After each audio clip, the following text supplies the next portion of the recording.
Shalom buat Bapak Ibu Guru Agama Kristen dimanapun berada.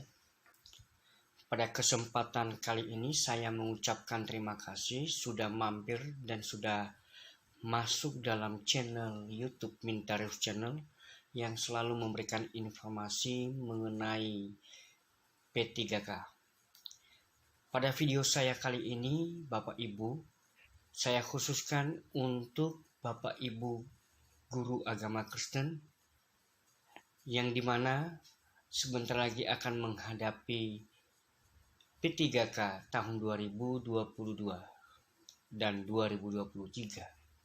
Bapak Ibu, saya akan memberikan contoh-contoh soal P3K guru yang nanti akan diuji dalam kompetensi P3K.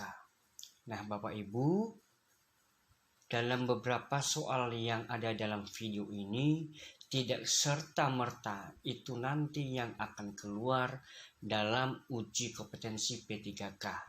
Namun, pada soal-soal yang saya sampaikan, ini adalah mewakili atau memberikan kisi-kisi dan bisa dikatakan bahwa seperti inilah nanti contoh soal yang dihadapi oleh Bapak Ibu dalam menghadapi ujian kompetensi P3K.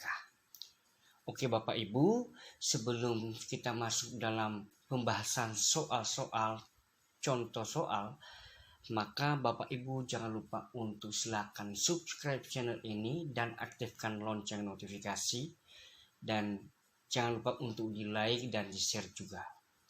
Kita langsung Bapak Ibu pada soal nomor 1. Nah, ini ada contoh soal. Yang pertama, salah satu bagian penting dalam diri manusia berhubungan dengan hati adalah A. Kemampuan, B.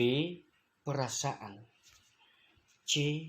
Kemauan, D. Pikiran, dan E. Kehendak.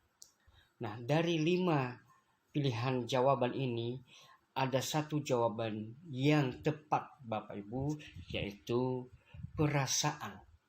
Ya, jadi salah satu bagian yang penting dari dalam diri manusia itu dengan yang berhubungan dengan hati, yaitu perasaan. Nah, soal nomor 2 Bapak Ibu,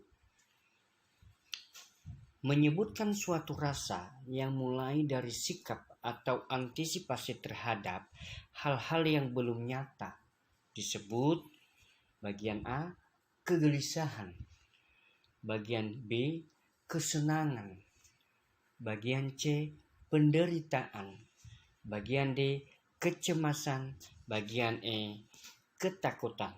Dari 5 pilihan jawaban yang tepat adalah Bapak Ibu kecemasan.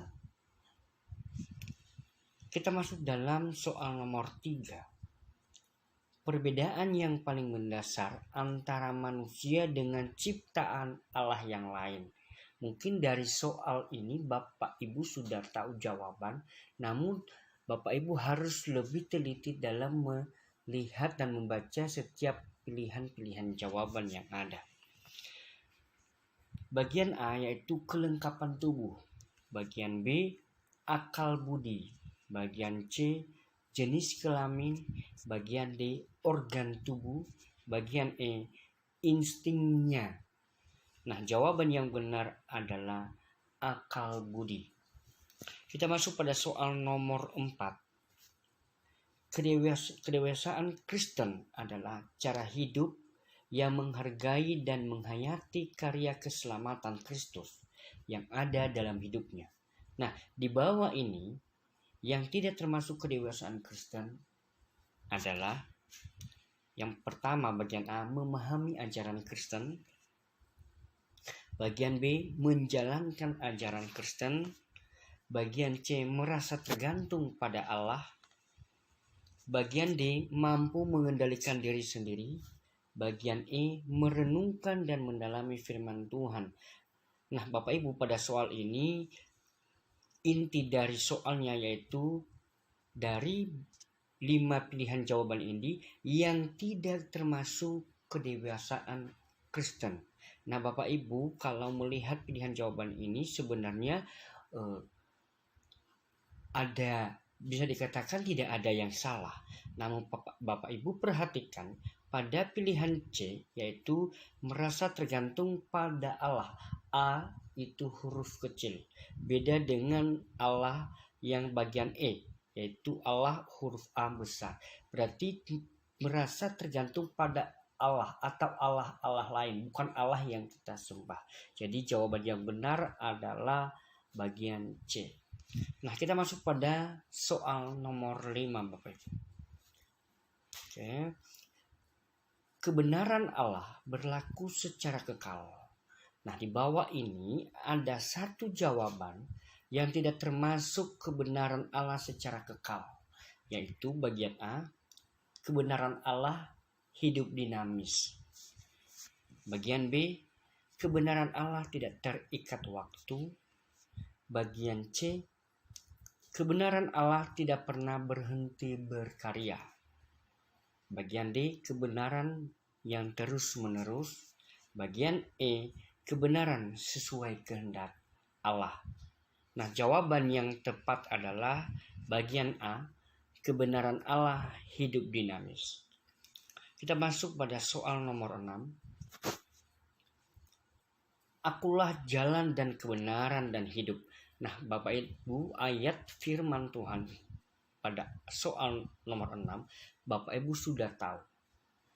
Nah, maksud kata-kata Yesus itu adalah yang pertama, Yesus adalah guru selamat. Bagian B, Yesus selalu hidup di dunia ini. Bagian C, Yesus salah satu jalan keselamatan.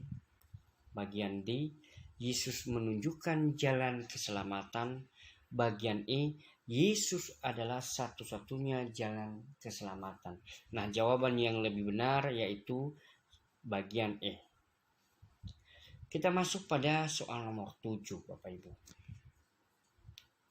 Manusia yang percaya kepada Yesus Kristus disebut bagian A, sudah diselamatkan Kristus. Bagian B, yang diurapi. Bagian C, memiliki sifat-sifat Kristus. Bagian D, yang menantikan Kristus. Bagian E, sama dengan Kristus. Nah, jawaban yang lebih tepat dari soal ini yaitu bagian C, memiliki sifat-sifat Kristus. Jadi, manusia yang sudah percaya penuh kepada Yesus Kristus pasti memiliki sifat-sifat Kristus. Begitu Bapak Ibu. Nah, kita masuk pada soal nomor 8. Kota pertobatan dalam bahasa Yunani adalah metanoia. Artinya, nah, Bapak Ibu, pengertian metanoia pada soal nomor 8 ini yaitu bagian A, perubahan hati dan pikiran ke jalan yang benar. Bagian B, perubahan hati ke arah yang benar. Bagian C, perubahan hati terhadap yang benar. Bagian D, perubahan hati sesuai kehendak kita. Bagian E, perubahan ke arah pertobatan. Nah, Bapak Ibu, jawaban yang tepat adalah bagian A, yaitu perubahan hati dan pikiran ke jalan yang benar, itu pertobatan. Kita masuk pada soal nomor 9. Nah, hakikat dosa pada dasarnya adalah bagian A, pemberontakan manusia kepada Allah. Bagian B, pelanggaran manusia terhadap hukum Allah. Bagian C, penyelewengan manusia dari hadapan Allah. Bagian D, manusia tidak taat pada Allah. Bagian E, penyalahgunaan kekuasaan yang dari Allah. Nah, Bapak Ibu, semua jawaban 5 ini pengertian dari hak dosa, ya. Nah, lebih tepatnya hakikat dosa itu adalah karena manusia itu tidak taat kepada Allah, ya. Itu jawaban yang benar, yaitu manusia tidak taat pada Allah. Oke Bapak Ibu ya, kita masuk pada soal nomor 10. Damai sejahtera menurut pandangan Kristen adalah bagian A, negara yang adil dan makmur. Bagian B, hubungan yang benar dengan Allah. Bagian C, hubungan yang benar dengan Allah dan manusia. Bagian D, hidup sehat jasmani dan rohani. Bagian E, hubungan yang benar dengan sesama. Nah, jawaban yang tepat dan benar dengan soal nomor 10 ini yaitu jawaban bagian C, hubungan yang benar dengan Allah dan manusia. Nah, itu tadi contoh soal. Ada 10 contoh soal yang saya sampaikan di video kali ini. Bapak Ibu, saya khususkan untuk teman-teman guru honorer yang berjuang pada kompetensi P3K, baik itu tahun 2022 maupun 2023. Nah, Bapak Ibu, pada tahun ini pemerintah sudah menyediakan formasi untuk guru pendidikan agama Kristen. Silakanlah persiapkan diri Bapak Ibu untuk mengikuti uji kompetensi P3K. Nah, saya berharap dan saya berdoa Bapak Ibu bisa mengikuti dan bisa lulus menjadi ASN P3K. Ya, itulah doa saya. Semoga video ini Bapak Ibu dapat membantu dan memberikan suatu cahaya bagi Bapak Ibu untuk bisa belajar mengikuti P3K nanti ke depan. Nah Bapak Ibu, tujuan video ini hanya untuk memberikan bahan belajar, referensi belajar bagi Bapak Ibu. Nah demikian saya tutup video ini, semoga bermanfaat. Tuhan Yesus memberkati.